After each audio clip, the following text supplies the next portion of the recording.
Ragpicker, dear. Greetings, ladies. Countess. Yes. We are about to summon before the bar of justice all the wicked people of the world. And you have been appointed attorney for the defense. Oh, I'm very flattered, I'm sure.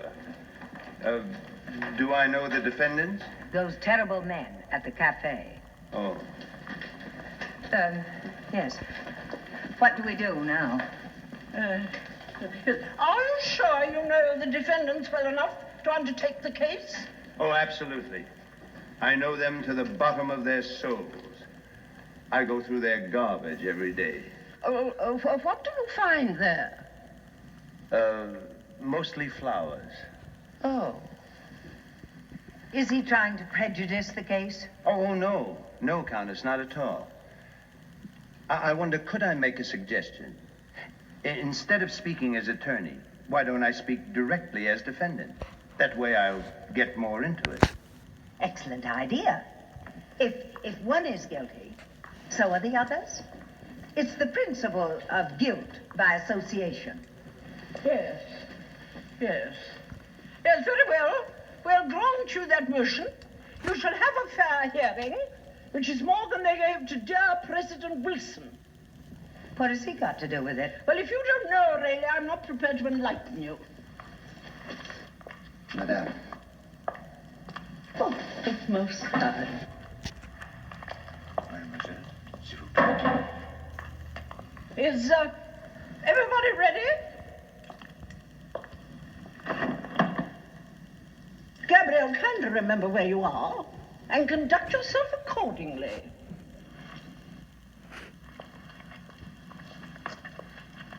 Just a minute. How rich am I? Millions. Billions. Well, whatever the amount, it's far too much. And how did I get them? By murder, theft, embezzlement, what? Everything. Why bother to answer such stupid questions? Most likely. Most likely. Do I have a wife or a mistress, perhaps? Everything. It's rather excessive to have both. Yes. Right. Right? I am ready. The court is now in session. Shouldn't he take the oath? Aurelia, if you interrupt me once more, you're going to find yourself without a judge. Take the oath. I swear to tell the truth, the whole truth, and nothing but the truth. But he's not a witness. He's a lawyer. She's right, you know. All right. All right. I swear to lie, conceal, distort everything, and slander everybody, so help me God. I shall have the court cleared if I don't have silence. It's my court. And you can't clear it without my permission. Aurelia, if one knows upon which side one's bread is buttered, one does not argue with the judge. Well, it's my house, then. Well, continue. Well, get on with it. May it please this honorable, august, and elegant court. We don't want any of that. I'm too old to be flattered from the dock. It sets my teeth on edge. In fact, I shall rule that your defense is not worth hearing. Aurelia, proceed with the cross-examination. Is that right? Well, who cares whether it's right? It's what I've ruled. Sir, do you know with what you are charged?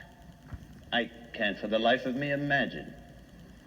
My ways are known to all. My life is an open book. I'm a pillar of the church and support all organized charities that are tax deductible. I give to all the newest and most fashionable diseases. I have seldom listened to a more sickening display of hypocrisy. One should never carry sincerity beyond the bounds of possibility. And don't ask him, tell him. Sir, you are charged with a total lack of feeling for others, disgusting grossness, the abuse of power, and the worship of money. Worshipping money? Me. That's what she said. Do you plead guilty or not guilty, young man? But, Your Honor... Yes or no? Get it out of him. Well, yes or no? No. No, of course no. I don't worship money. It's the other way around. Money worships me. It simply adores me. It won't let me alone. Then, tell the court how you came by your money. Certainly. I'll be delighted. Now, the first time money came to me, I was a mere boy. A little golden-haired child, untouched, untainted with that peculiar innocence of the very young. It came to me quite suddenly in the guise of a bar of gold bullion, which, in my innocence, I picked out of a garbage can one day while playing. Well, I was horrified, as you can imagine. I immediately tried swapping it for a little run-down one-track railroad, which, to my childish amazement, immediately sold itself for 100 times its value. Well, I made desperate efforts after that, wanting to get rid of this unasked-for wealth. I began to buy other things. I bought 10 refineries, a half a dozen department stores, every munitions factory I could lay my hands on. And the rest is history. They stuck to me. They multiplied. They engulfed me with the mud of their profit. And now, I'm powerless. Everyone knows that the poor have no one but themselves to blame for their poverty. It's only just that they suffer the consequences. But how is it the fault of the rich if they're rich? It's a horrible fate. But I am resigned to it. I don't ask for your sympathy. I don't ask for your pity. All I ask for is a little human understanding. Oh, come on now. We don't want any of that.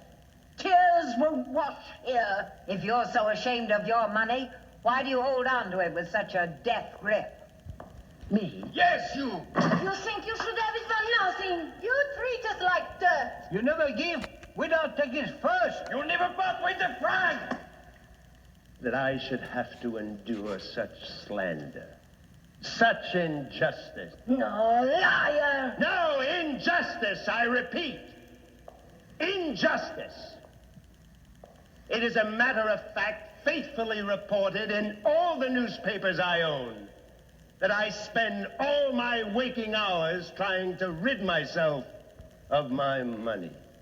I spend in order that you may live. I demand to be heard.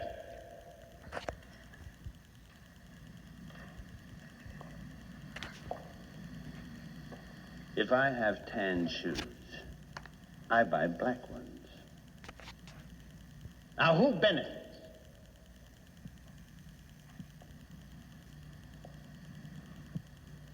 If I have a Fiat, I buy a Mercedes. Who benefits? Order, I say. No, hear me out. If I have a wife, I pay alimony. I send a private plane to Java to collect flowers for my mother's funeral. I build hospitals for the children who eat the food my farms grow. I endow whole universities to experiment on animals in order that the old shall grow young. Now, who can deny these things? Not you, nor you, nor you. But no matter what I do, I cannot rid myself of my money. If I play 100 to 1 shot, the horse comes in by 20 lengths. If I throw a diamond into the Seine, it comes back in the trout they serve me for lunch. 10 trout, 10 diamonds. Now, do you suppose I can get rid of 40 million francs by giving sous to deaf mutes? Of course not. I entirely agree. Thank you, madam. Mademoiselle. Mademoiselle, forgive me. At last. At last there is somebody who understands me. Somebody who is not only beautiful, but extraordinarily sensitive and intelligent. I object. Overruled. I shall be delighted to send you flowers directly I'm acquitted. What sort do you prefer? Petunias. You shall have a baleful every morning for the next 5 years. This enchanting, perceptive woman understands, ladies and gentlemen. She knows that I cannot help myself, that money sticks to me like glue. Am I not right, fairest lady? Right.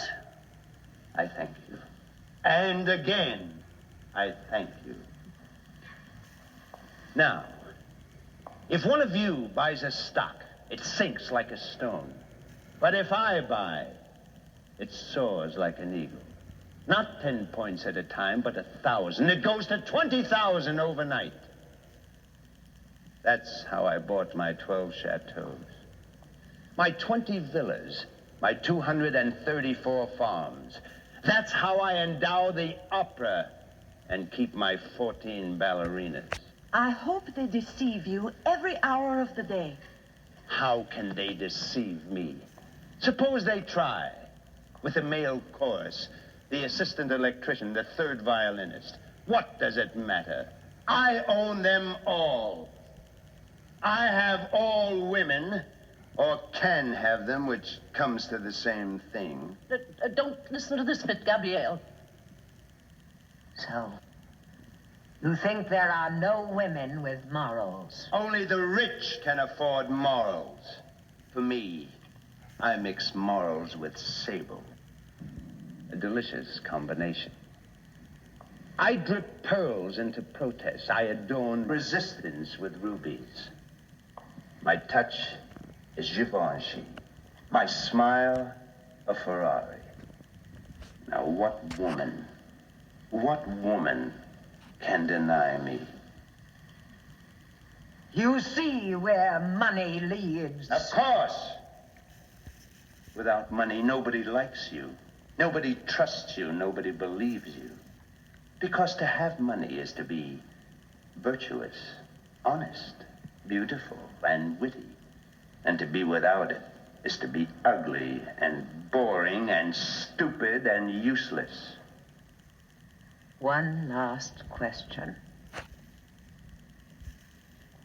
Suppose you find this oil you're looking for. What will you do with it?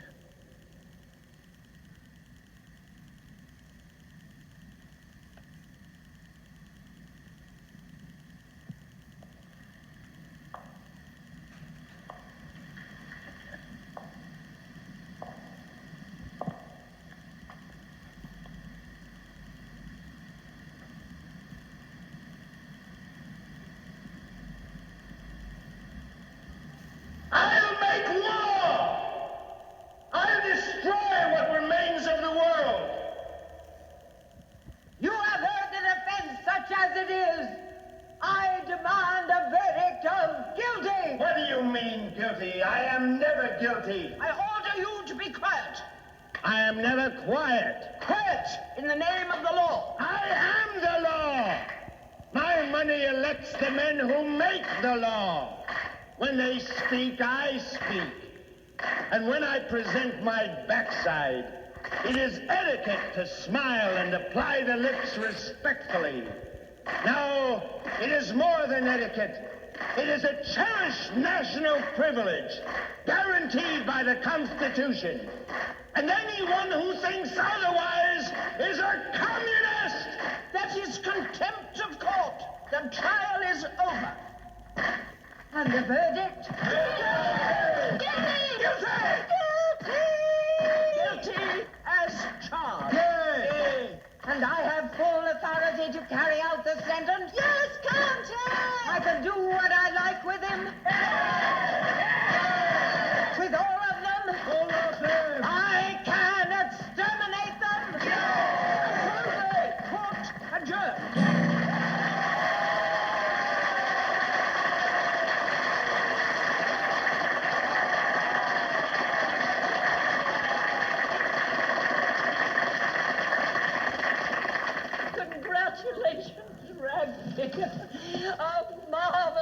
defense. Absolutely impartial. Thank you. Thank you. You did very well, Ragpicker. Extemporary. Your style is reminiscent of Clemenceau. You have a great future. Goodbye, Aurelia. Justice may be justice, but it's also exhausting.